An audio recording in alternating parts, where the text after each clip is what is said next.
Një kthesë e fortë dhe e papritur ka ndodhur pas prajmit të fundit të Big Brother VIP, duke vënë seriozisht në dyshim sinqeritetin dhe lojën e banores Stelina, e cila gjatë spektaklit u shfaqe tronditur nga disa zhvillime brenda shtëpisë. Gjatë mbrëmjes, produksioni i dha Stelinës mundësinë të hapte të ashtu quajturën kutia e Pandorës, e cila përmbante një të mirë dhe një të keqe.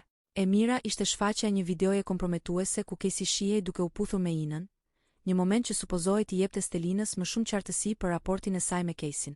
Ndërkohë, e keqja që fshihej në kuti ishte përballja e drejtpërdrejtë në lojë me Inën, duke e futur Stelinën në një situatë të vështirë emocionale dhe strategjike.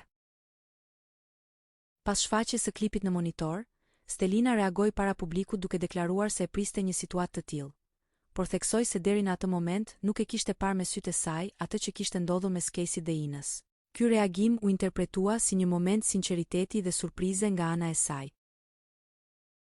Por gjithçka ka marrë një tjetër drejtim pas një reagimi të fortë nga opinionistja e Fan Club, Francesca Murati. Përmes një postimi në Instastory, Francesca ka vendosur të publikojë biseda private me Stelinën, të cilat datojnë përpara hyrjes së kësaj të fundit në shtëpinë e Big Brother VIP. Në mesazhet e shkëmbyera më 29 dhjetor, Francesca Murati ka dërguar Stelinës pikërisht videon ku Casey shihet duke u puthur me Inën. Krahas videos, Francesca i shkruan: "Se di nëse e ke parë këtë video, po doja të thoja që je super goc dhe meriton të gjesh më mirë."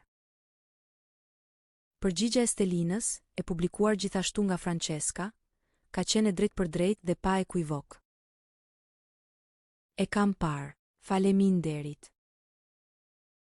Ky detaj ka ngritur pikpyetje të mëdha mbi reagimin e Stelinës gjatë primet, pasi sipas këtyre bisedave, ajo kishte qenë në dieni të videos shumë kohë përpara se të futej në shtëpi.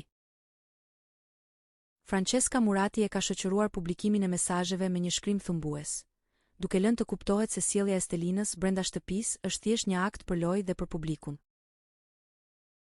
"Lojra të bëjnë me njëri tjetrin, po jo me ne."